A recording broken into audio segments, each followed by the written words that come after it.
ॐ सहनावतु सहनौ भुनक्तु सह वीर्यं करवावहै तेजस्विनावधीतमस्तु मा विद्विषावहै। ॐ शान्ति शान्ति शान्तिः। सदाशिवसमारम्भां शङ्कराचार्यमध्यमाम् अस्मदाचार्यपर्यन्तां वन्दे गुरुपरम्पराम्। श्रुतिस्मृतिपुराणानाम् आलयं करुणालयं नमामि भगवत्पादं शङ्करं लोकशङ्करं शङ्करं शङ्कराचार्यं केशवं बादरायणं सूत्रभाष्यकृतो वन्दे भगवन्तौ पुनः पुनः। ईश्वरो गुरुरात्मेति मूर्तिभेदविभागिने व्योमवद्व्याप्तदेहाय दक्षिणामूर्तये नमः। निधवे सर्वविद्यानां विशदे भवरोगिणां गुरवे सर्वलोकानां दक्षिणामूर्तये नमः। ॐ नमः प्रणवार्थाय शुद्धज्ञानैकमूर्तये निर्मलाय प्रशान्ताय दक्षिणामूर्तये नमः। अथ हैनं शैव्यः सत्यकामः पप्रच्छ तयोः वै तद भगवन्मनुष्येषु प्रयाणान्तं ओङ्कारम् अभिध्यायीत कथमं वाव सतेन लोकं जयति इति तस्मै स होवाच एतद्वै सत्यकामा परञ्च ब्रह्म यत् ओङ्कारः तस्माद् विद्वान् एतेन एव आयतनेन एकतरम् अन्वेति।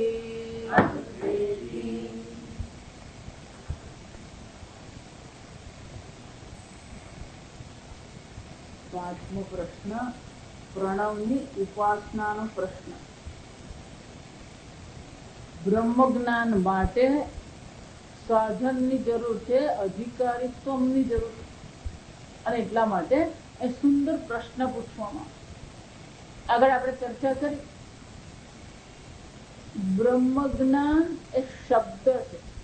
બ્રહ્મજ્ઞાન એ શબ્દ પ્રમાણ છે.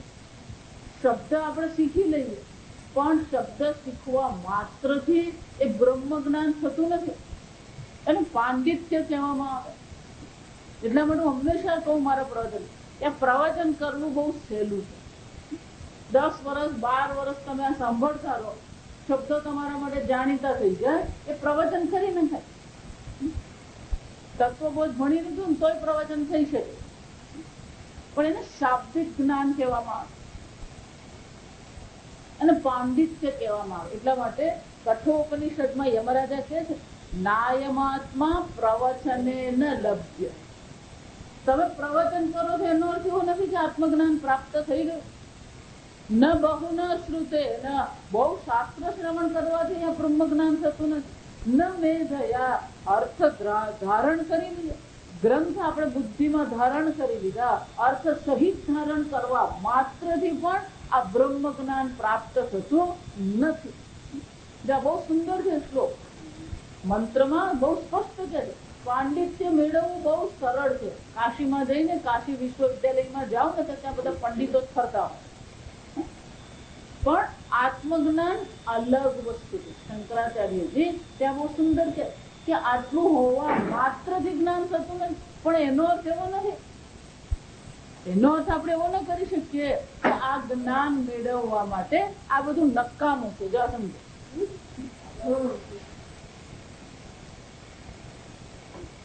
તત્વજ્ઞાન મેળવવા માટે આટલું પૂરતું નથી. જો સમજો, એનો અર્થ એવો નથી કે આ બધી વસ્તુ નકામી છે. આત્મજ્ઞાન મેળવવા માટે આમાંની આ ત્રણમાંની એક પણ વસ્તુ નકામી નથી. આ સમજ, શાસ્ત્ર અધ્યયન કરવાનું જ છે, ગ્રંથ ધારણ કરવાનો જ છે, ગ્રંથનો અર્થ સમજવાનો જ છે. બહુના શ્રુતે ના શંકરાચાર્ય જગ્યાએ કહે છે પૌન પુણ્ય અને શ્રવણમ કુર્યાત. સતત એવું પુણ્ય આપણે પ્રાપ્ત કરીએ એ પુણ્ય દ્વારા આ શાસ્ત્ર શ્રવણ કરતા રહીએ.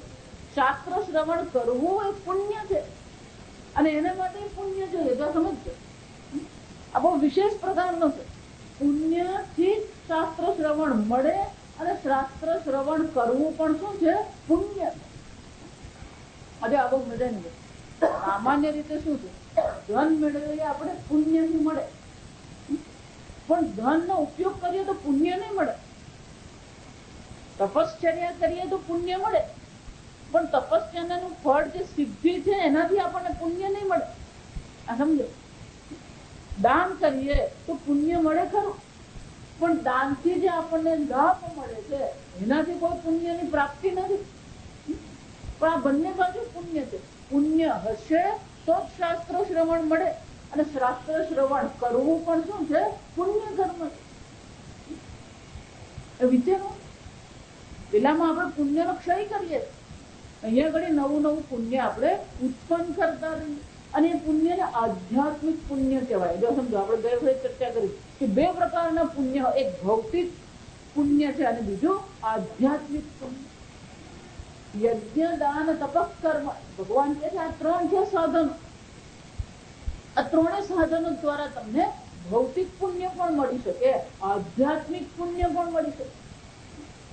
જો એનાથી તમે સ્વર્ગની ઈચ્છા કરો, લોકની ઈચ્છા કરો, પુત્રની ઈચ્છા કરો તો એ તમને આ ભૌતિક પુણ્ય આપી શકે.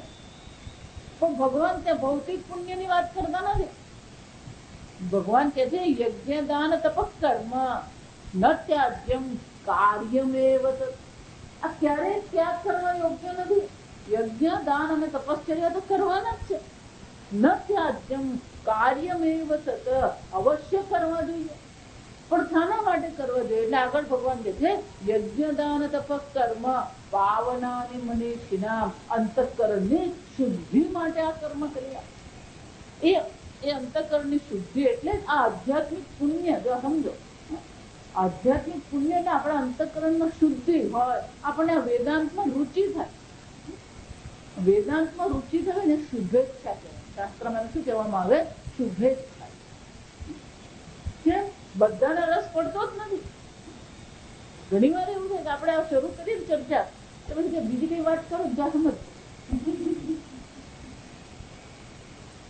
એટલું જ નહીં, ઘણી વાર આ શાસ્ત્ર શ્રવણ કરે ને પણ આનાથી કઈક વિશેષ ખરું છે, અને પણ આનાથી વિશેષ બીજું કરવું હોય. સમજ, આધ્યાત્મિક પુણ્યની જરૂર પડે એટલા માટે ભગવાન કહે છે યજ્ઞ, દાન, તપ, કર્મ ન ત્યાગ. ક્યારેય તપશ્ચર્યાનો ત્યાગ નહીં કરીએ, યજ્ઞનો ક્યારેય ત્યાગ નહીં કરીએ. જ્યારે પણ આપણને જરૂર પડી ત્યારે લોકોએ આપણને મદદ કરી, તો હવે આપણે પણ શું કરીએ? દાન કરીએ. અન્યને શું કરીએ? વેચીને. શંકરાચાર્યજી બહુ સરસ છે, યથાશક્તિ, પોતાની શક્તિ પ્રમાણે આપણે વેચીને ઉપયોગ કરીએ. જો વિચાર, આ વેચવાનું બહુ સરળ છે.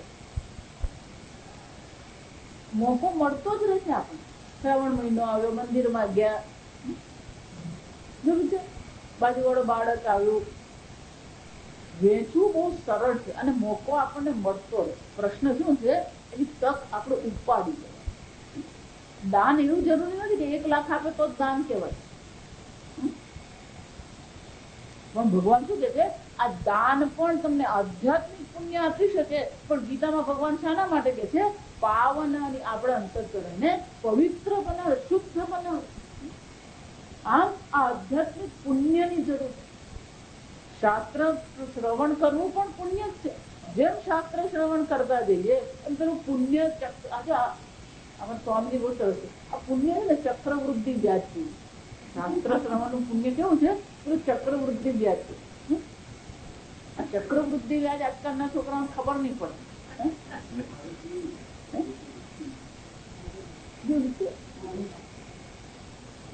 લાખ મૂકીએ આપણે, એ લાખનું પેલું વ્યાજ આવે 10%. 10% વ્યાજ આવે એટલે પેલા 10,000 ઉમેરાય એટલે 1 લાખ ને 10,000 છે. પછી વ્યાજ 1 લાખ ને 10,000 નું 10% આવે. આ સમજમાં એટલે પેલું 11,000 થાય. વિચાર એ ચક્ર. શાસ્ત્ર શ્રવણ પણ પેલું ચક્રવૃદ્ધિ વ્યાજ જેવું છે. જેમ શાસ્ત્ર શ્રવણ કરતા જઈએ એમ વધારે ને વધારે એમાં આનંદ આવતો જાય, વધારે ને વધારે એમાં રુચિ થતી જાય. અને એટલે શંકરાચાર્ય શું કહે છે? પૌન પુણ્ય શ્રવણમ કુર્ય. આ અંતઃકરણ શુદ્ધિ આવશ્યક છે. ગઈ વખતે આપણે જોયું કે બ્રહ્મ પ્રાપ્તિ સાધનત્વેન ઓમકારસ્ય ઉપાસના વિદિત્સયા આરભ્યતે. વિધાન કરવાની ઈચ્છાથી બ્રહ્મ પ્રાપ્તિ માટે આ બ્રહ્મ પ્રાપ્તિ સાધન, બ્રહ્મ જ્ઞાનની પ્રાપ્તિ માટેનું આ સાધન છે. પણ એ સાધન પણ કેવું છે? એમાં પણ બંને જ છે. કઠોપનિષદમાં યમરાજા કહે છે કે આ પ્રણવ જે ઓમકાર જે છે એ કેવું છે? એતદ આલંબનમ શ્રેષ્ઠમ, એતદ આલંબનમ પરમ, એતદ આલંબનમ જ્ઞાત્વા યો યદિચ્છતિ તસ્ય તત. ઓમકાર શ્રેષ્ઠ આલંબન છે. બ્રહ્મ જ્ઞાન માટે શ્રેષ્ઠ સાધન છે. જેને જાણીને યો યદ ઈચ્છસી, સમજો, જે જેની ઈચ્છા કરે એની એને પ્રાપ્તિ થાય. એનો અર્થ શું થયો? આ ઓમકારની ઉપાસનામાં ભૌતિક પુણ્ય છે, આધ્યાત્મિક પુણ્ય તો છે, પણ એમાં પણ શું છે? યો યદ ઈચ્છસી, તમે જેની ઈચ્છા કરજો. એટલા માટે આ શાસ્ત્ર શ્રવણ કરતા કરતા પણ પુણ્ય તો છે, પણ એમાં પણ આપણે એની ઈચ્છા કરીએ મારું ઘર બની જાય, તો ઘર બની જાય ખરું તમારું, પણ આધ્યાત્મિક પુણ્ય પછી મળે ને. આપણે મને બંને મળે એવું કંઈક કરીએ, પણ આપણે આપણને એમ છે કે બધું ભૌતિક પુણ્ય મળે ને આધ્યાત્મિક પુણ્ય મળે. બે માંથી શું છે? એક જ.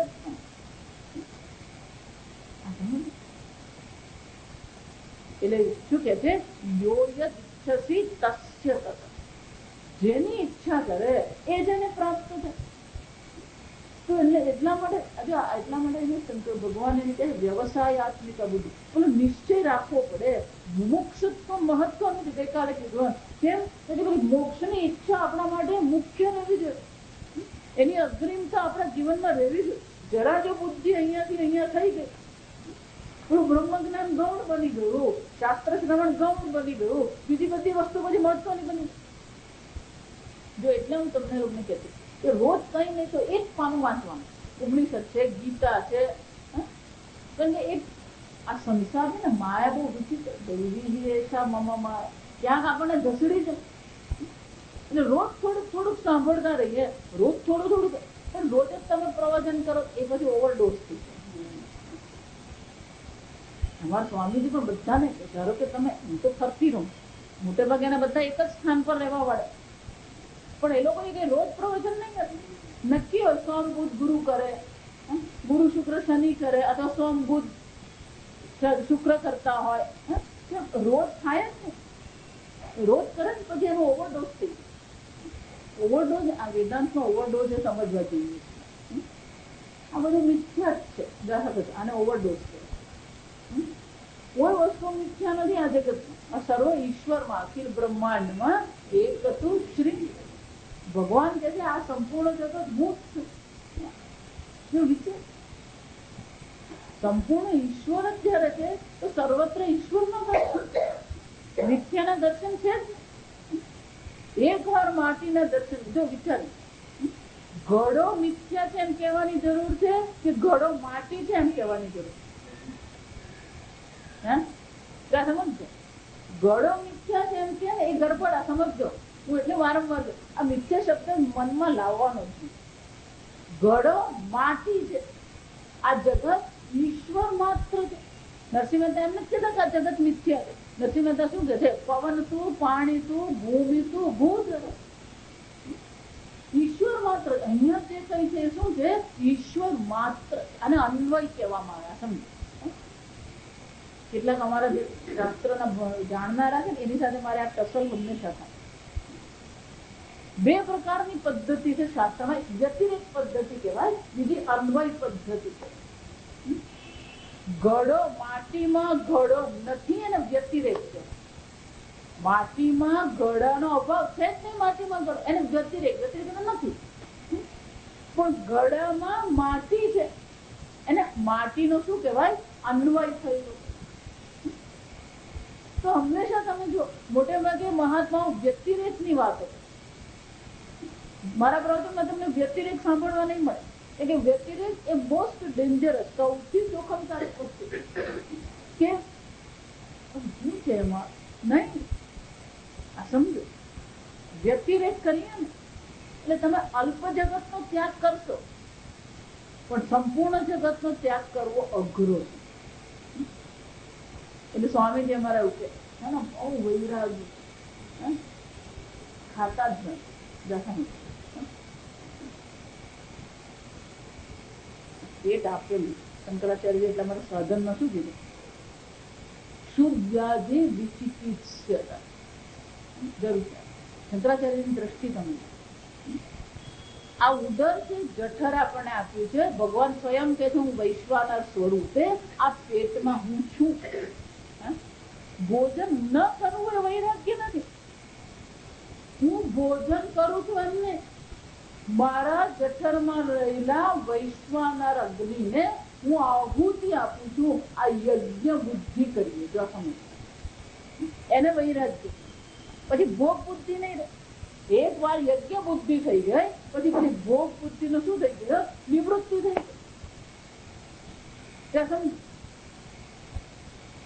ભોજન પણ આપણા માટે ભોજન નો ત્યાગ કરે.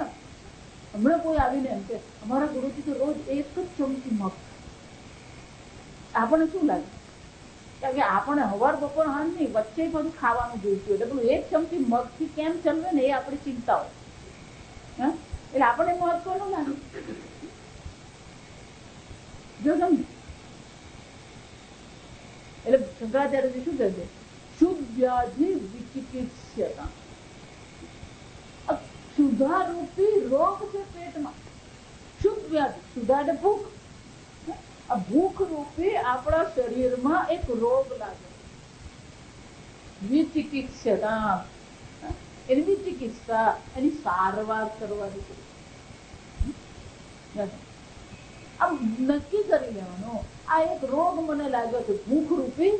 આપણે તો ભૂખ લાગવી જ જોઈએ. કેમ? તો જ બટાકા વડા ખવાય, તો જ ખમણ ખવાય. ભોગ બુદ્ધિ નો ત્યાગ કરવાનો, ભોજન નો ત્યાગ નથી કરવાનો.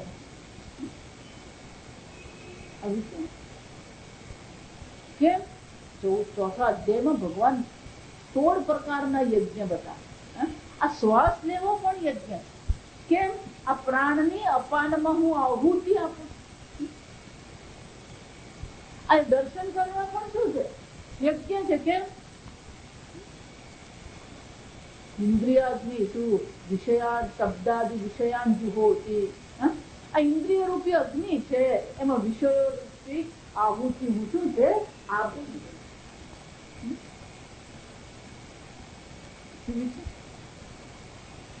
ઇન્દ્રિયાદિ આ ઇન્દ્રિય શ્રોત્રાદિ વિષયાન સંયમાગ્નિ સુજુહ્વતી. આ ઇન્દ્રિયા છે એ ઇન્દ્રિયોની પણ શું કરવાની છે? સંયમ રૂપી અગ્નિમાં આ ઇન્દ્રિયાદિનો આહુતિ આપણ જુહોતી ત્યાગ કરીએ. આમ શબ્દને ગ્રહણ કરવું પણ યજ્ઞ છે. શબ્દ નહીં ગ્રહણ કરી સંયમ કરવો પણ શું છે? યજ્ઞ. આમ સર્વત્ર યજ્ઞ બુદ્ધિકરણ. ત્યાં શંકરાચાર્યજી બહુ સુંદર કહે છે કે સંપૂર્ણ જીવન આપણું શું બની જવું છે? યજ્ઞ બુદ્ધિથી. ભોજન કરીએ, આ વૈશ્વાનરને હું શું કરું છું? આહુતિ. જો વિચાર, આમ જીવનમાં યજ્ઞ બુદ્ધિ સર્વત્ર 16 પ્રકારના બધા. જો આ સ્વાધ્યાય યજ્ઞ, આ શાસ્ત્ર શું કહેવામાં આવે? સ્વાધ્યાય યજ્ઞ. તપશ્ચર્યા પણ યજ્ઞ, તપો યજ્ઞ, દાન યજ્ઞ, સ્વાધ્યાય યજ્ઞ. તપશ્ચર્યા કરવી પણ યજ્ઞ છે, દાન કરવું પણ યજ્ઞ છે, સ્વાધ્યાય કરવો પણ યજ્ઞ છે. આમ સતત સર્વત્ર શંકરાચાર્ય કહે છે આ યજ્ઞ બુદ્ધિ કરીએ. ત્યાગ નથી કરવાનો. હું એટલા માટે કહું છું, જ્યાં જશો ને ત્યાં જગત તો છે જ. અને તમે એમ માનતા હશો આ લોકો સારા છે ને આ લોકો ખરાબ છે. બધે બધા જ પ્રકારના છે. કૃષ્ણ ભગવાન હતા ને ત્યારે કંસને હતો ને ચાણું રહ્યો અને જરાસંઘ હતો. પ્રશ્ન લોકોનો નથી, પ્રશ્ન આપણી દ્રષ્ટિનો. એટલે આપણું પેલું પુસ્તક છે ને, દ્રષ્ટિકોણમાં પરિવર્તનની આવશ્યક. આપણી દ્રષ્ટિ બદલવાની છે. એક વાર દ્રષ્ટિ બદલાય ને પછી બધું જ બરાબર. ખરાબ માણસ એ સારો જ છે. એટલે હું વારંવાર કહું, રામાયણ આપણે સાંભળીએ ખરા, પણ રામજીની જે દ્રષ્ટિ હતી ને એ આપણે પકડતા. રામજીના મનમાં ક્યારેય રાવણ પ્રત્યે દ્વેષ નથી. આપણને તો જરાક કોઈ કામ કઈ બોલી જાય ને તોય પછી 5 દિવસ સુધી શું કરતા રહીએ? આમ એવો ભડકો નીકળે ને.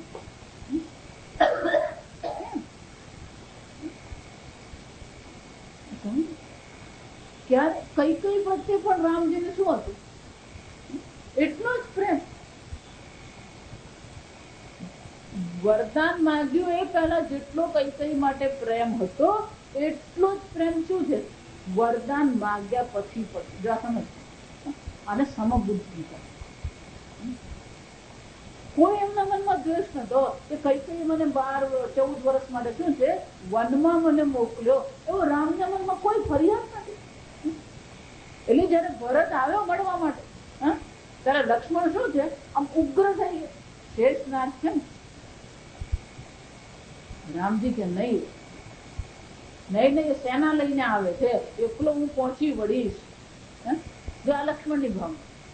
આપણે બધે જ પહોંચી મળવાની વાત છે. ના, એ તો હું પહોંચ્યો, તમે ચિંતા નહીં કરો, તમે બેસો, હું બધું પતાવી આપીશ.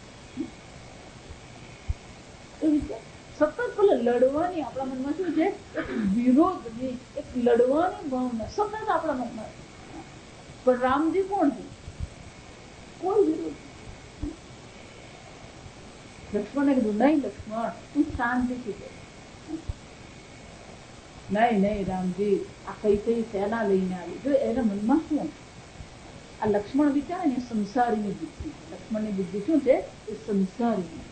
રામજીની બુદ્ધિ એ જ્ઞાનીની બુદ્ધિ. માં કઈ રડતા હતા. રામજી કે છે નહીં માં, રડવાની કોઈ જરૂર નથી, તમે કશું જ ખોટું કરજો. વિચાર્યું આપણને એવું લાગે કે રામાયણના સૌથી ખરાબ 2 પાત્રો કોણ? મંથરા અને કૈકેયી. પણ રામજી એવું વિચારે છે ને, માં કઈ રડતી હતી, પશ્ચાતાપ કરતી હતી, પણ તોય રામજીના મનમાં એ તો કરે, એ ભોગવવું જ પડે. આપણે એવું કહી જશું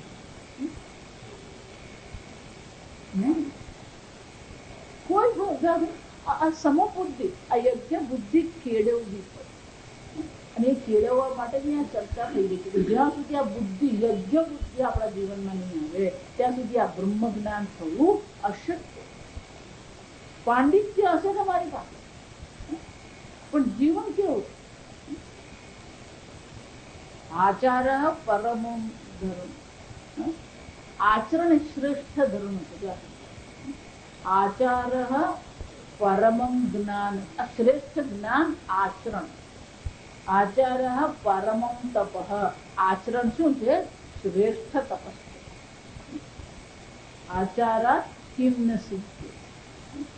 આચરણથી તમે શું નહીં પ્રાપ્ત કરો. જો એટલા માટે હું હંમેશા કર્મનો ત્યાગ તો ક્યારેય નહીં કરું. જે એમ માનતો હોય કે હું કર્મનો ત્યાગ કરી દઉં, એનો સખત વિરોધ કરું. ભલે રામજી વિરોધ નહીં કરે પણ હું કરું. કેમ? કર્મ જો નહીં કરીએ, ગીતામાં કહે છે કર્મ ત્રીજા અધ્યાયમાં ભગવાન સ્પષ્ટ કહે છે, જો કર્મનો ત્યાગ તમે કરી દીધો તો અંતઃકરણ શુદ્ધિ થશે કે નહીં? કે અંતઃકરણ શુદ્ધિનું સાધન તો શું છે? કર્મ અને ઉપાસના છે. અને જ્યાં સુધી અંતઃકરણ શુદ્ધિ થાય નહીં, તમારા અંતઃકરણમાં રહેલા રાગ, દ્વેષ, મોહની નિવૃત્તિ નહીં થાય, ત્યાં સુધી આ બ્રહ્મ જ્ઞાન અશક્ય. અને એટલા માટે કીધું આચાર્ય પરમ જ્ઞાન, શ્રેષ્ઠ જ્ઞાન પણ શું છે? આચરણ છે. જ્ઞાન તમારું ગમે એટલું શ્રેષ્ઠ હોય. મારી પાસે એક ભગવદ ગીતા છે, બહુ શ્રેષ્ઠ છે ભગવદ ગીતા. પછી વર્ષો પછી મને ખબર પડી કે એના લેખક નજીકમાં ક્યાંક રહે છે. એટલે હું અને સ્વામી પ્રત્યેક બધા, સુરત વાળા સ્વામી, મેં તો સ્વામીજી આ વ્યક્તિ અહીંયા આગળ કશેક રહે છે નજીકમાં. મને એનું એડ્રેસ મળી ગયું તો ચાલ ને આપણે મળવા જઈએ. આટલું સરસ પુસ્તક લખ્યું, 800 પાનાનું પુસ્તક ગીતા. અમે મળવા ગયા એટલે એમનો સ્વભાવ, એમનું વર્તન, એમનું આચરણ જોઈને અમને બંનેને એવો શોખ લાગે. આપણે કલ્પનાની બહારની વસ્તુ. તમે શ્રેષ્ઠ પુસ્તક લખ્યું પણ આચરણ કેવું છે? એમની સેવામાં પેલો નોકર હતો ને, નોકરે જઈને ખાલી એટલું જ કીધું કે 2 સાધુ આવે. કોણ આવ્યું? શું કામ છે એમ? જો વિચાર.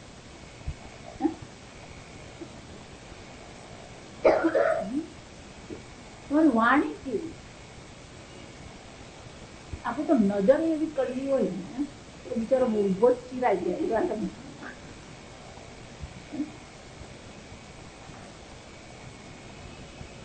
અને એટલા માટે શંકરાચાર્ય બહુ સ્પષ્ટ રીતે ચર્ચા કે જ્યાં સુધી આ અંતઃકરણ શુદ્ધિ એટલે કે યજ્ઞ બુદ્ધિ સંપૂર્ણ સર્વત્ર સર્વ કર્મોમાં સર્વ જગ્યાએ આપણે શું કરીએ? આ યજ્ઞ બુદ્ધિ કહેવાય. ફક્ત પૂજા પાઠ કરીએ ને, જો આપણે પ્રસાદ બુદ્ધિ પણ શું છે? એ જ છે. જે આપ્યું છે ભગવાને આપ્યું છે ને યોગ્ય જ છે. કેમ? એ અંતઃકરણ શુદ્ધિ માટે યોગ્ય છે. ભૌતિક ભોગ માટે કદાચ યોગ્ય નહીં હોય. કેમ? કે આ મનુષ્ય જીવન મળ્યું છે જ મોક્ષ માટે. આ જન્મમાં સમજો કે આવતા જન્મમાં કે પછીના 100 વર્ષ જન્મમાં સમજો, પણ મનુષ્ય જન્મ તો શાના માટે છે? મનુષ્ય શરીર તો આ ભવાબ્દીને પાર કરવા માટે.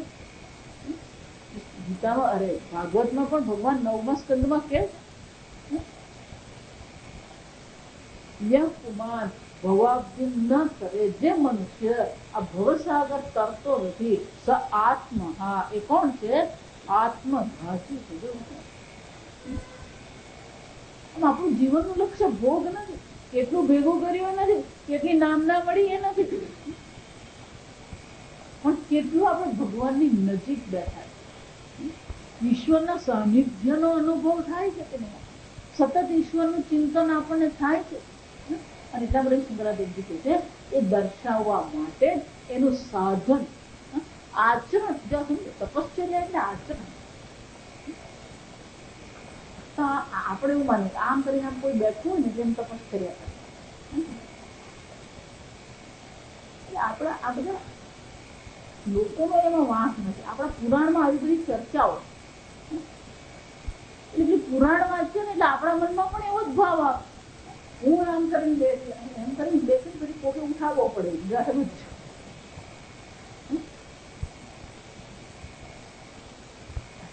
એ વસ્તુ જ જુદી, તેમનું જીવન અલગ હતું. એટલે જઈ શંકરાચાર્યજી બહુ સુંદર ચર્ચા કરીને આપણને કહે છે કે આ ઉપાસના શાના માટે બતાવવા માંગે. એટલે એ ગરીબ ટીકાકાર કહે છે ભક્ત્યા આદરેણ ઉપચારેણ એવ આવેશિત આરોપિત બ્રહ્મ ભાવ. આ બ્રહ્મ ભાવ આપણે કેળવીએ. ગયામાં આપણે જોઈ ગયા મંત્રમાં કે અવસ્થા ત્રયમાં પણ એ સાક્ષી સર્વમ કસ્મિન્નો લીયતે. આ બધી વસ્તુ શામાં સમાહિત થઈ જાય છે? આ સર્વ વસ્તુ આત્મામાંથી જ ઉત્પન્ન થઈ, સર્વ આત્મામાં સમાહિત થઈ જાય. એ આત્મા સર્વત્ર છે. સર્વત્ર આત્માને આપણે દર્શન કરીએ. એ બ્રહ્મ ભાવ કેળવીએ છે. ટીકાકાર કહે છે બ્રહ્મ ભાવ.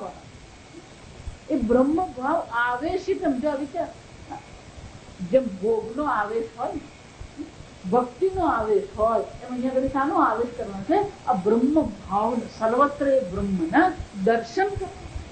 બ્રહ્માર્પણમ બ્રહ્મ જો પછી શ્રેષ્ઠ યજ્ઞ ભગવાન શું કહે છે? 16 યજ્ઞ. એટલે ભગવાન શું કહે છે? સર્વમ કર્માખિલમ પાર્થ જ્ઞાને પરિસમા. અર્જુન, આ બધા યજ્ઞ છે, પણ આ બધા યજ્ઞ નવા નવા કર્મ ઉત્પન્ન કરનારા છે. ત્યારે આ બ્રહ્મ યજ્ઞ કેવો છે? સર્વ કર્મને બાળીને નાશ કરનાર. અને એટલા માટે કેવો છે?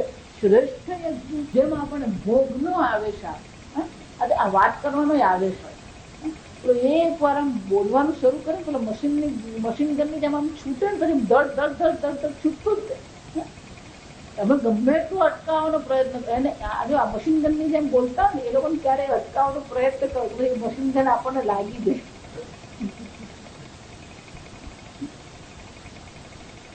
5 મિનિટ 10 મિનિટ શું કરવાનું? સાંભળી નહીં લેવાનું, આપણે અંદરથી ભગવાનનું નામ લેવાનું. એનું બોલતો રહે, આપણે શું કરવાનું? આપણો મંત્ર બોલતા રહે.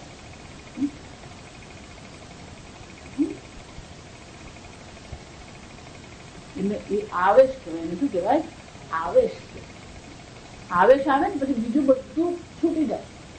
એ જ દેખાય. અહીંયા આગળ શું કે છે? આરોપિત બ્રહ્મ ભાવ આવેશિત. એ બ્રહ્મ ભાવમાં આવેશિત થવા માટેના ઉપાય છે ને? યસ્મિન ઓંકાર. આ ઓંકારમાં આપણે શું કરીએ? એ બ્રહ્મ ભાવ છે. પણ 2 વસ્તુ છે. ભક્ત્યા આદરેણ ઉપચારેણ. ભક્તિ હોવી જોઈએ. ભક્તિ એટલે પ્રેમ. ભક્તિ એટલે શું છે? પ્રેમ હોવું. આદરેણ એના માટે સન્માન આપણા મનમાં હોવું. આ શાસ્ત્ર અધ્યયનમાં સન્માન નહીં થાય. મેં શાસ્ત્ર અધ્યયન કર્યું એમ આપણા મનમાં જો વિચાર, આપણો છોકરો 90% લાવે તો આપણને શું લાગે? આદરનો ભાવ. મારો દીકરો 90% લાવે, પણ મેં શાસ્ત્ર શ્રવણ કર્યું એવો ભાવ આવે. એ સાંભળ્યું વિચાર. એને માટે પણ શું હોવું જોઈએ? આદર હોવો. એને માટે ભક્તિ પ્રેમ હોવો જોઈએ. આ ભક્તિ અને આદર પૂર્વક શું કરવાનું છે? બ્રહ્મ ભાવ યસ્મિન ઓંકારે તસ્મિન સમાહિત ચિત્ત. એમાં જ આપણું મન શું થવું જોઈએ? સમાહિત થઈ જવું જોઈએ. પણ આ બધી વસ્તુ ક્યારે થઈ શકે? શંકરાચાર્ય જો આપણે દેવખત જોયું, બાહ્ય વિષયેભ્યઃ ઉપસંહૃત કરણ સમાહિત ચિત્ત ભક્ત્યા આવેશિત બ્રહ્મ ભાવ ઓંકાર. પણ આના માટે પહેલી કન્ડિશન કઈ છે? બાહ્ય વિષયેભ્યઃ ઉપસંહૃત અંતઃકરણ. આ વિષયોમાંથી આપણે અંતઃકરણને શું કરીએ? આપણે પાછું ખેંચીએ. બાહ્ય સ્પર્શાન બહિષ્કૃત. બહાર છે ને, આપણે બહાર જ આપણે એટલું બધું મનમાં ભેગું કરે આ જન્મમાં ને પૂર્વ જન્મ. એટલે શંકરાચાર્ય શું કહે છે? પહેલા આ બાહ્ય વિષયોમાંથી આપણા અંતઃકરણને મુક્ત કરે. એટલું જ ને, સમાહિત ચિત્ત. બહારથી વિષયોનો ત્યાગ કરી દઈએ, પણ છતાં આપણું મન એકાગ્ર નહીં થાય. કેમ? અનેક વિષયોમાં અંતઃકરણ શું કરતું? ભટકતું. અને એટલા માટે એને શું કરવું પડે? સમાહિત ચિત્ત. એટલું જ. પછી કે છે ભક્ત્યા આવેશિત બ્રહ્મ ભાવ ઓમકાર. અને આ ઓમકારમાં શું કરવાનું છે? એ બ્રહ્મ ભાવનો આવેશ કરવો. ભક્તિ. શું છે ને એ બધી ચર્ચા પાછળ છે. અહીંયા આગળ ફક્ત સાધન તરીકેની ચર્ચા. ઓમકારની ઉપાસના કેવી રીતે કરવી એ સાધન છે એ બતાવવા માટે શંકરાચાર્ય આ દર્શન. પછી આગળ શું કહે છે? આત્મ પ્રત્યય સંતાન.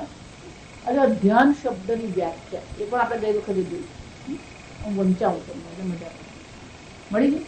ભાષ્યમાં આત્મ પ્રત્યય સંતાન અવિચ્છેદ ભિન્ન જાતીય પ્રત્યય અંતરાખિલ કૃત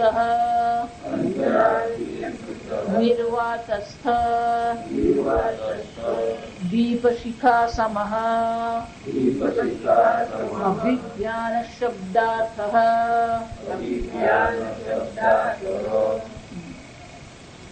ધ્યાન કોને જવાય? એટલે શંકરાચાર્ય વ્યાખ્યા કરતા શું કહે છે? બે વસ્તુ, સમાહિત ચિત્ત છે, પણ એ ચિત્તને સમાહિત ચિત્તનો અર્થ એવો નથી કે આપણે વિચાર કરવાનું બંધ કરી દઈએ. તો આ સમજ, સામાન્ય રીતે યોગમાં અને ધ્યાનમાં એવું કહેવામાં આવે કે વિચારો શું કરી દેવાના? છોડી દે. એ લોકો શું કહે છે? વિચારનો ત્યાગ કરો, આત્મજ્ઞાન થાય. જો વિચાર આત્મજ્ઞાન સબમરીન નથી. સબમરીન શું થાય? પેલો વિચારોમાં ડૂબેલી હોય, પણ ડૂબી કહેવાય ગુજરાતીમાં. પાણીમાં ડૂબાય એટલે પણ ડૂબી કહેવાય. આમ વિચારો રૂપી પાણી હટી જાય અને સબમરીન રૂપી આત્મા શું થાય? બહાર આવે. એવું છે.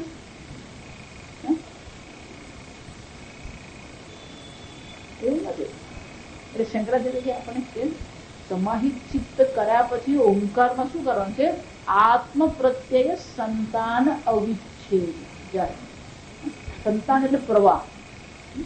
જો એટલા માટે બાળકોને સંતાન કેમ કહેવામાં આવે? કારણ કે એ વંશનો પ્રવાહ ચાલુ રાખે એટલે સંતાન છે. આપણો વંશ વેલો શું છે? એ ચાલુ રાખે એટલે એને સંતાન કહેવાય. સાતત્ય એને શું કહેવામાં આવે? સાતત્ય.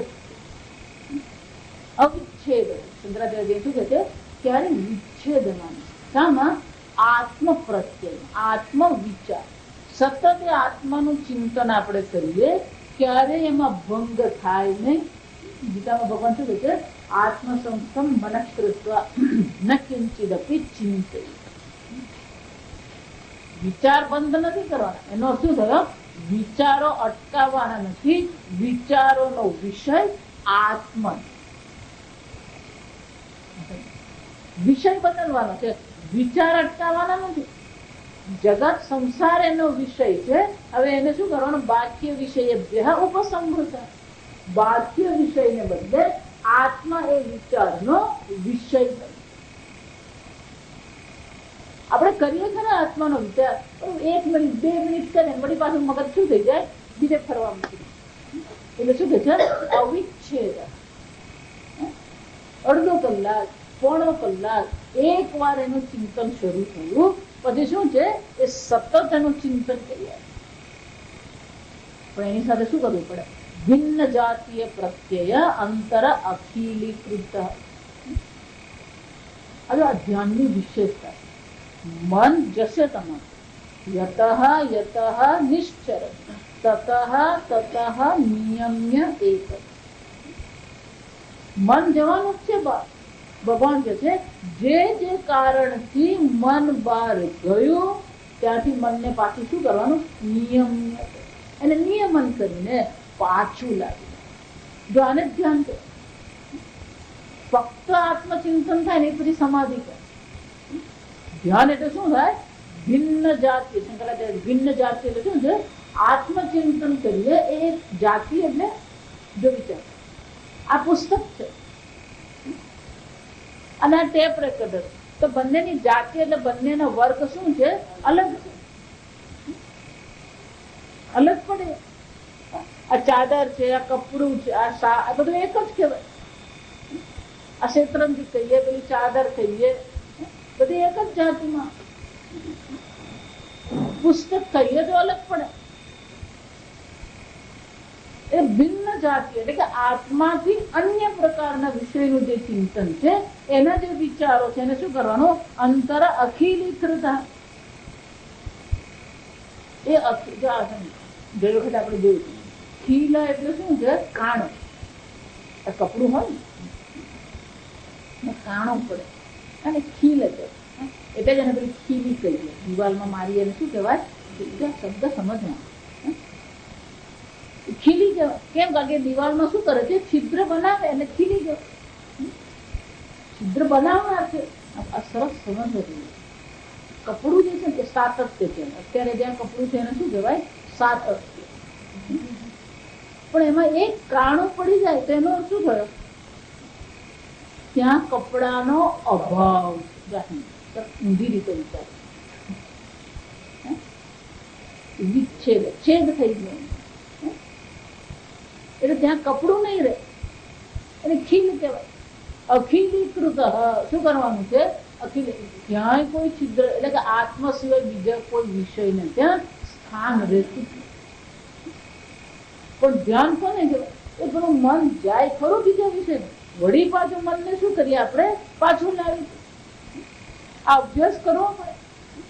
એક અર્જુને ગીતામાં ભગવાનને કીધું યોયમ યોગ સ્વયા પ્રોક્ત સામ્યેન મધુસૂદન. ભગવાન આ સમબુદ્ધિ, સર્વત્ર સમ એટલે શું છે? સર્વત્ર એક જ બ્રહ્મ. સમ એટલે સમાન નહીં, જો સમજજો. આપણી મુશ્કેલી બીજી છે. સમાનો અર્થ શું? ઇક્વલ એવું કહીએ આપણે. સમય એટલે ઇક્વલ નથી. સમય એ બ્રહ્મનું નામ છે. સમમ બ્રહ્મ તસ્માત બ્રહ્મણી તે સ્થિતા. એ સમમ બ્રહ્મ છે, સર્વત્ર છે, એક સમાન. એવું નથી ચેતનમાં થોડુંક વધારે હોય અને જળમાં થોડુંક ઓછું હોય. સર્વત્ર બ્રહ્મ શું છે? એક સમાન રીતે વ્યાપ્ત. નિર્દોષમ હિ સમમ બ્રહ્મ તસ્માત બ્રહ્મણી તે સ્થિતા. છિદ્ર પડવું જોઈએ એટલે શું કહે? અખિલીકૃત. ખીલીકૃત એટલે કે પેલું આત્માને બદલે બીજું ચિંતન થઈ જાય. અહીંયા શું કરવાનું છે? અખિલીકૃત. એ કેવું હોય? એટલે દ્રષ્ટાંત આવે. ભગવાને જે દ્રષ્ટાંત આવે, જો આ શંકરાચાર્ય ચર્ચા કરે એના શ્લોક બધા આપણા છઠ્ઠા અધ્યાયમાં છે. નિર્વાતસ્થ દીપ શિખા સમઃ. નિર્વાત, વાત એટલે વાયુ. નિર્વાત એટલે કે વાયુ વગર, પવન વગરનું. જો સમજ, વાયુ તો સર્વત્ર છે, સમજ. વાયુ વગરનું હોય નહીં, શૂન્યાવકાશ થઈ જાય. પવન વગર, નિર્વાતસ્થ, પવન વગરના સ્થાન પર મૂકેલો જે દીવો છે એની શિખા, એની જ્યોત છે, કેવી છે? સ્થિર છે, જળ છે. આ બહુ સુંદર છે. સ્થિર નથી, સ્થિર દેખાય છે. સમજ? અહીંયા પણ યોગ વાળા ભૂલ છે. જેવી રીતે જ્યોત સ્થિર છે, મનને સ્થિર કરી દીધું. સ્થિર દેખાય છે. કેમ? કારણ કે સતત પેલું ઘી બળી રહ્યું છે અને ઘી શું થઈ રહ્યું છે? એનો અર્થ શું છે? ત્યાં સતત કેશાકર્ષણથી ઘી આવી રહ્યું છે અને એ બળી રહ્યું છે. એટલે ત્યાં ક્રિયા થઈ રહી છે, ગતિ છે. સમજ? સ્થિર નથી, ત્યાં ગતિ છે, સતત ઘી બળી રહ્યું. એમ આપણું પણ આ બહારથી ભલે સ્થિર દેખાય પણ અંદરથી મન શું કરી રહ્યું છે? એ બ્રહ્મચિંતન છે. સતત શું થઈ રહ્યું છે? એ બ્રહ્મચિંતન. જેમ પેલી દિવેટમાં ઘી હોય ને, એ ઘી ઉપર ખેંચાતું જાય. જસમ. પણ જ્યાં દિવેટનું ઘી પૂરું થઈ જાય તો શું થાય? આપણી હાલત આવી જ છે. આત્મચિંતન કરવા બેસીએ ખરા, પણ આત્મચિંતન માટેનું ભાથું જે ઘી છે ને એ જરૂરી છે. એ શાસ્ત્ર શ્રવણ દ્વારા એ ભાથું આપણે મેળવ્યું હોય પછી એક ચિંતન થાય, આત્મા પૂર્ણ છે. પછી પૂર્ણતા કોને કહેવાય? એનું ચિંતન કરીએ. એટલે મને પેલું શાસ્ત્ર શ્રવણ આવશ્યક છે. શાસ્ત્ર શ્રવણ હશે ને, શાસ્ત્ર શ્રવણ રૂપી ઘી હોય ને, તો આ ધ્યાન રૂપી જ્યોત થાય. આપણે તો ખાલી જોયા છે, દિવેટ કોરી જોયા. આપણી દિવેટ કેવી હોય? હંમેશા કોરી હોય. ચિન્મયાનંદ બહુ સરસ મજાનું છે. એટલે દિવાસળી હોય ને, ચોમાસાનો વખત છે ને, ઘસ ઘસ કરે થાય. કેમ? હવાઈ ગઈ આપણી, ભેજ લાગી એમ એવું કહેતા. પેલો આમ મગજ આમ ઘસે ખરો તો પેલી આત્મજ્યોતિ થાય જ નહીં. ઘર ઘસ કરે પણ આત્મજ્યોતિ શું છે? થાય. કેમ? સમજો? કારણ કે વિષય રૂપી ભેજથી શું થઈ ગયું છે? ભીનું થઈ ગયું.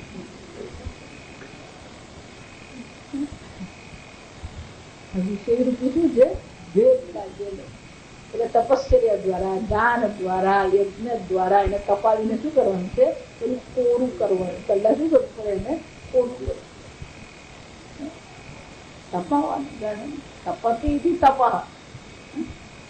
જે આપણા હૃદયને તપશે એટલા માટે પ્રતિકૂળતાને પણ આપણે જો તપશ્ચર્યા સ્વરૂપે લઈએ ને તે અંતઃકરણ શુદ્ધિ ક્રિયા. કોઈ પણ પ્રતિકૂળતા, આપણું ચપ્પુ ઘસવું હોય ને સરાણીઓ કહેવાય. સરાણીઓ હોય તો બાળકોને કોઈને સરાણીઓ છે ને, મમ્મી સરાણીઓ શું છે? પેલા પેલા સાયકલ પર સરાણી હજી ક્યારેક ફરતા હોય. સરાણીઓ શું કરે? તમારું ચપ્પુ સરાણ બોલે આપણે એમ ના નહીં, ત્યાં પેદલ ફેરવે ને આમ ચપ્પુ મૂકું આપણે જ કરીએ. આપણે કરીએ ને તો ચપ્પુ મીઠું ઉછળે. ક્યારેક આપણા પર આવી પડે. એટલા માટે જો સરાહને કોઈ દિવસ કોઈને પકડવા નહીં જોઈએ. આજે એને ખબર જાય જોખમ થાય. એ ચપ્પુ લઈને એને શું કરવું પડે? ઘસવું પડે. અને એ પથ્થર કેવો હોય? પેલો રેતીનો પથ્થર, આપણો આરસનો પથ્થર ના કામ નહીં લાગે. ખરબત રેતીનો એટલે શું છે? ખરબત. જીવનની દરેક પ્રતિકૂળતા શું છે? આ સરાણિયાનો પથ્થર છે. એ ભાવ જો કેળવીએ, જીવનની દરેક પ્રતિકૂળતા આ સરાણિયાનું પથ્થરનું કામ કરે. જેમ સરાણિયાનો પેલો ચપ્પુ જેમ ધારદાર થાય ને એમ આપણી બુદ્ધિ પણ શું થાય? આ પ્રતિકૂળતા પર ઘસીએ. એને મેં કીધું એમ ઘસતા આવડે એટલે પેલું ચપ્પુ ઉછળે એમ આપણી બુદ્ધિ શું થાય? ઉછળે. ચપ્પુને પણ પકડવું પડે. એની એક એંગલ હોય, અમુક એંગલ થી પકડો તો એ ધારદાર થાય. આમ સીધું પકડો તોય નહીં થાય ને, બહુ વધારે પડતું પકડો તો ચપ્પુ ઘસાઈ જાય, પૂરું થઈ જાય. અમારે તો વર્ષો પહેલા એક ચપ્પુ હતું, ચપ્પુ જો ને આમ થઈ ગયું, અંદર આમ ગોળ થઈ ગયું. પેલા મમ્મીને આ કેમ આવું થઈ ગયું? હવે હરાને પણ ગહીને એવું થઈ જાય. જાથાને આ વાક્ય દે સરાણે પાસે આપણે ઘસાવીએ તો એટલો ભાગ ઘસાતો જાય. ધાર કરે પણ ધાર કરવામાં શું થાય? એટલું ઘસાતો જાય છે. એમ આપણી બુદ્ધિ પણ શું થવી જોઈએ? આ ધારદાર બનવી જો. એટલે કે આજે તમે જગતમાં જ ને ગૃહે ગૃહે પુસ્તક ભાર ભાર, મઠે મઠે તાપસ વૃંદ વૃંદ, પૂરેપૂરે પંડિત યુથ યુથ. આટલું બહુ મજા. ઘરે ઘરે છે તો પુસ્તકો. હા, મને પુસ્તકોનો બહુ શોખ. પુસ્તકો વસાવવાથી કઈ થાય નહીં, વાંચવાથી કઈ થાય. આ કળિયુગની નિશાની છે. ત્યાં સમજ, આ કળિયુગની નિશાની. ગૃહે ગૃહે પુસ્તક ભાર ભાર. દરેકના ઘરમાં જો ને પુસ્તકોની થપ્પી જ લાગે. મઠે મઠે તાપસ વૃંદ વૃંદ. દરેક આશ્રમમાં જાઓ એટલે જાત જાતના તપશ્ચર્યા કરવા વાળા. પૂરેપૂરે પંડિત યુથ યુથ. આમ કોઈ પણ નગરમાં જાઓ પંડિતો મળી જ રહે. મુશ્કેલી શું છે? ન કર્મ કરતા ન બ્રહ્મ વેદતા. કોઈ અંતઃકરણ શુદ્ધિ માટે કર્મય કરતું નથી અને બ્રહ્મ જ્ઞાનમાં નથી. જો એટલા માટે આપણને કોઈ પુસ્તક આપે ને એટલે આપણે બહુ સરસ પુસ્તક સારાનો કોઈ પ્રશ્ન નથી. આ સમજ હંમેશા પુસ્તક લખવું, પુસ્તકનું પ્રકાશન કરવું, આ પ્રવચન કરવું ને બધું બહુ સરળ. ન કર્મ કરતા, કર્મ કરતા એટલે કે યોગ્ય પ્રકારથી કર્તવ્યની ભાવનાથી, ઈશ્વરાર્પણ બુદ્ધિથી કર્મ કરનાર ન બ્રહ્મ વેદતા. અરે બ્રહ્મ જ્ઞાનમાં કોઈ રુચિ જ નથી. એને રુચિ તો પુસ્તક લખવામાં, પુસ્તકના પ્રકાશનમાં છે. આ સમજ, એની રુચિ બ્રહ્મ જ્ઞાનમાં નથી. રુચિ આપણી ક્યાં હોવી જોઈએ? એ બ્રહ્મ ભાવ આવેશિત. સમજો એટલે શંકરાચાર્ય આગળ કહ્યું કે આપણી બુદ્ધિ ક્યાં હોવી જોઈએ, આપણી રુચિ ક્યાં હોવી જોઈએ? એ બ્રહ્મ બુદ્ધિ આપણે બનાવી. સર્વત્ર એ બ્રહ્મ બુદ્ધિ કેળવીએ આપણે. અને એટલા માટે શું કરવું પડે?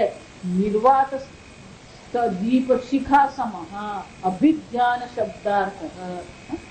શંકરાચાર્ય કહે છે આ અભિજ્ઞાન શબ્દનો અર્થ આ પ્રકારથી કે આપણા માટે બ્રહ્મ ભાવ આપણે કેળવવા માટેનો પ્રયત્ન કરીએ, સર્વત્ર બ્રહ્મ બુદ્ધિ કરીએ. જો વિચાર અમને અખાણાનંદજી મહારાજ એવું કહેતા, જૂઠ મૂઠ ही બ્રહ્મ ભાવ કર. એટલે છેવટે તો બ્રહ્મ જ છે, આપણને દેખાતું નથી, આપણી મુશ્કેલી છે. સર્વત્ર ઈશ્વર માત્ર જ છે. ભગવાન કહે છે પંચમહાભૂત હું છું, પંચમહાભૂતમાંથી બનેલું જગત પણ હું જ છું.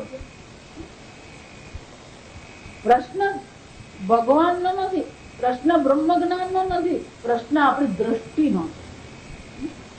એ દ્રષ્ટિ બ્રહ્મ બુદ્ધિ કેળવવી પડે. એટલે શંકરાચાર્ય કહે છે આ સતત એ બ્રહ્મ ભાવ આપણે કેળવતા, આ બ્રહ્મ છે એમ બુદ્ધિ કેળવે છે. એટલા માટે આગળ કીધું ને અન્વયમાં વ્યક્તિને આ મિથ્યા છે એમ નહીં, આ ઘડો છે એમ નહીં. ઘડો માટી છે, આ જગત ઈશ્વરમાં છે. ગીતામાં તો ભગવાન શું કહે છે, ઈશ્વર સર્વભૂતાનાં હૃદય, સર્વના હૃદયમાં. પછી રાવણ હોય કે બિન લાદેલ હોય, આ સમજ એ જ્યોર્જ બુશ હોય, પણ સર્વના હૃદયમાં તો કોણ ધબકી રહ્યું? ઈશ્વર. હા, સતત બ્રહ્મ બુદ્ધિ આપણે કેળવીએ, એ બ્રહ્મ બુદ્ધિમાં સ્થિત થવાનો પ્રયત્ન કરીએ. શંકરાચાર્ય કહે છે અભિજ્ઞાન શબ્દનો અર્થ આ પ્રકારથી કરવાનો છે, આ પ્રકારથી ઉપાસના થવી જોઈએ, આ પ્રકારથી આપણે કેળવવાનું, મનને કેળવવાનું શું છે પ્રયત્ન. તો આ બધું કેળવવું હોય જો સમજ, બાહ્ય વિષય ઉપસંવૃત હોય ને પ્રત્યાહાર કહેવાય શાસ્ત્રમાં. સમાહિત ચિત્ત હોય તેને ધારણા કહેવાય. પ્રત્યાહાર, ધારણા, ધ્યાન કે પછી સમાધિ. પણ એનો અર્થ એવું નથી કે આગળના ચાર નક્કામાં છે. જો એટલે આજકાલ છે ને યોગ બહુ ચાલે, પણ યોગની સાથે યમ અને નિયમ નથી. પાતંજલિ યોગે તો પહેલા બે અંગ કયા બતાવે છે? યમ અને નિયમ હોય. જો યમ અને નિયમ નથી તો પછી તમે પ્રાણાયામ ગમે એટલા કરો, આસન ગમે એટલા કરો. એમ અમેરિકા હું ગઈ ને એક ભાઈને ત્યાં હું જાઉં, એમને વેદાંતમાં રુચિ મળે ને, પણ હું એમને ત્યાં જાઉં એટલી રુચિ એમની. એટલે મારે 2-5 દિવસ એમને ત્યાં જવાનું. એ 78 વર્ષના છે. એમને ત્યાં હું જાઉં ને, જો હું આ પ્રાણાયામ કરું, જો હું શીર્ષાસન કરી બતાવે, આ તમે 78 વર્ષના. એટલે એમને એવું છે કે જો હું શીર્ષાસન કરું, પણ શીર્ષાસન કર્યું પણ બ્રહ્મ જ્ઞાન નહીં. મારી પુસ્તકે આપો તો પુસ્તક વાંચે ખરા, આપણે ગીતા લીધી છે એમ તો વાંચી જવાનું, વાત કરી. કેમ કે પેલો યમ અને નિયમ, જ્યાં સુધી યમ અને નિયમ નહીં આવે ને ત્યાં સુધી આ શુદ્ધેચ્છા થતી નથી. જીવનમાં યમ નિયમ હોય ને, ધર્મ હોય ને, તો જ બ્રહ્મ જ્ઞાનનો ઋષિ. એટલે શંકરાચાર્યજી કહે છે સત્ય, બ્રહ્મચર્ય, અહિંસા, અપરિગ્રહ, ત્યાગ, સંન્યાસ, શૌચ, બધા યમ અને નિયમ બતાવે. યમ એટલે આ જગત સાથે આપણે કેવી પ્રકારથી વ્યવહાર કરીએ. નિયમ એટલે કે આપણું આંતરિક જીવન છે. 2 પ્રકારનું જીવન છે. એક જગત સાથેનો વ્યવહાર કરનારું બાહ્ય જીવન, બીજું આપણું પોતાનું આંતરિક જીવન છે. એ બાહ્ય જીવનમાં શું છે? 5 છે. સત્ય છે, બ્રહ્મચર્ય છે, અહિંસા છે, અપરિગ્રહ છે, અસ્તેય. 5 સત્ય. પણ સત્યની સાથે શું આવવું જોઈએ? અહિંસા. આપણી વાણીમાં ક્યારેય ઉગ્રતા નહીં.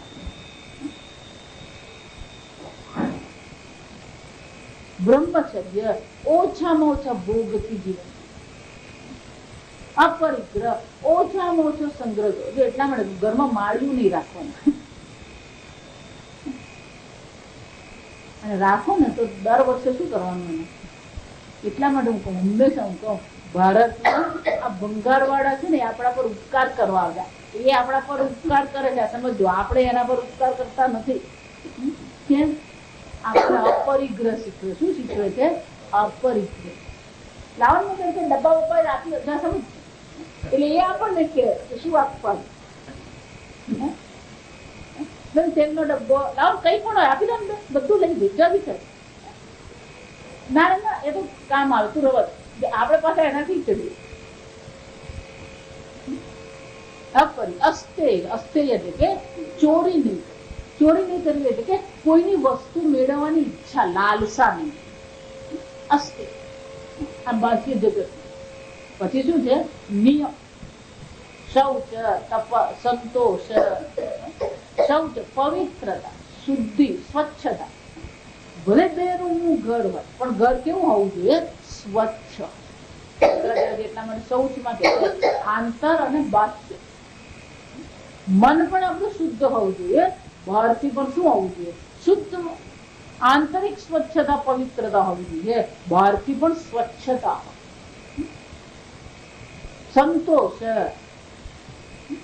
જે પણ મળે યલ્લભસે નિજ કર્મોપાતમ વિત્તમ તેન વિનોદ. પ્રારબ્ધથી જે મળી રહ્યું છે એમાંથી આપણે શું કરીએ? સંતોષ.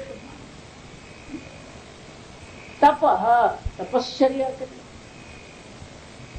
આ બધા આ શંકરાચાર્ય બોલી છે ને એટલે પછી એટલા નહીં, પછી એ બધા નિયમ ને નિયમ આવી જાય. શૌચમ, સંતોષ, તપ.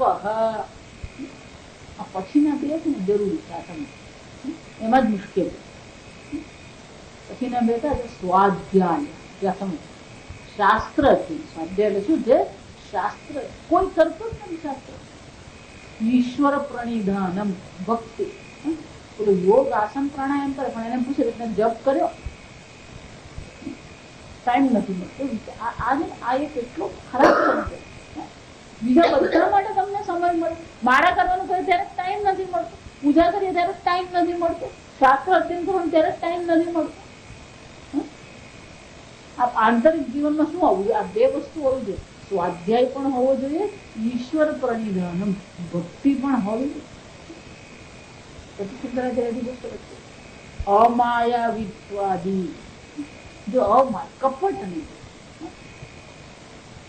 કપટનો અભાવ હોય ને એટલે એક વસ્તુની તૈયારી રાખવાની, ગુમાવવાની તૈયારી શું છે? રાખવાની. કેમ? એટલે આપણે જેટલા સરળ હોય ને, આ મારે એવું છે, હું કહું આ કેટલાનો ભાઈ? 50 રૂપિયા. તો મને 50 છે અને હું 50 માંગુ. એ 50 હોય જ નહીં. ઇલોરા ગઈ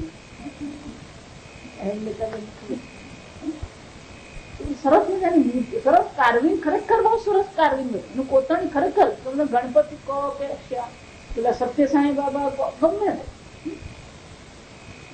મેં કીધું કેટલા? 100 રૂપિયા. મેં 100 રૂપિયા લઈ લીધા. સમજ. પછી બસમાં જઈને હું વળી પાછી બધાને બતાવી જો આ કેટલી સરસ વિચાર. એટલે એક ભાઈ મને કેટલા? 100 રૂપિયા. એક ભાઈ 10 રૂપિયામાં લીધી. કેમ? પેલી બસ ચાલુ થઈ ને પેલો વેચવા આવે, કોઈ 10 રૂપિયામાં આપતી છે, એને 10 રૂપિયામાં કરીને 5 લીધી. આ સમજો, 50 રૂપિયામાં 5 લીધી, મેં 100 રૂપિયામાં 1 લીધી.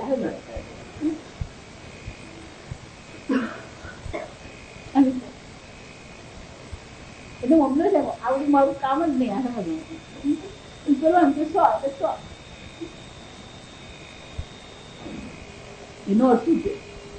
અમાયાવિત, ગુમાવવાની તૈયારી રાખવા. સમજો, અમાયાવિત એટલે શું છે? સરળતા એમ નહીં, ગુમાવવાની તૈયારી. આપણે તો કઈ ગુમાવવા તૈયાર નહીં મળે, છોડવા તૈયાર નહીં મળે. એટલે શંકરાચાર્ય છે અમાયાવિત. પછી હજી શંકરાચાર્ય તો સંતોષ થયો જ નથી. આદિ એટલે શું છે? અનેક યમ નિયમ અનુગૃહિત. આનો અનુગ્રહ થવો જોઈએ. સમજો, અનુગૃહિત. આ યમ અને નિયમથી શું છે? એનો અનુગ્રહ આપણે. સૌથી મોટો અનુગ્રહ એ તમારું મન પ્રસન્ન છે. ગુમાવ્યા પછી પણ આપણા મનમાં શું છે? એ ગુમાવવાની ભાવના નહીં.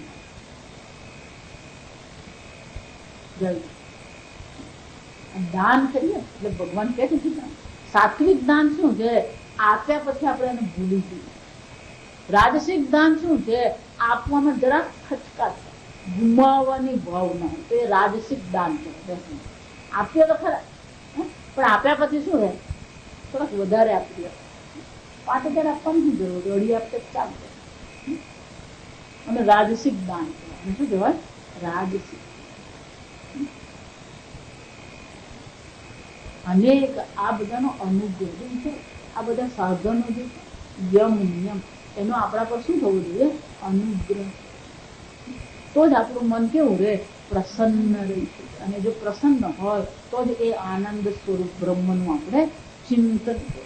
સહ એવમ યાવત જીવત વ્રત ધારણ. શંકરાચાર્ય કહે છે આ 5 દિવસ ને 15 દિવસ કરવાની વસ્તુ નથી. કેવી છે? યાવત જીવ, જ્યાં સુધી જીવીએ ત્યાં સુધી આ વ્રતને આપણે શું કરીએ? ધારણ કરીએ. પ્રાણ જાય પર વચન. જો એટલા માટે જે તમે ન કરવાના હોય ને એ ક્યારેય બોલવાના. આપણે એક આદત પડી ગઈ, ના ના હું કરી નાખું, તું રહો.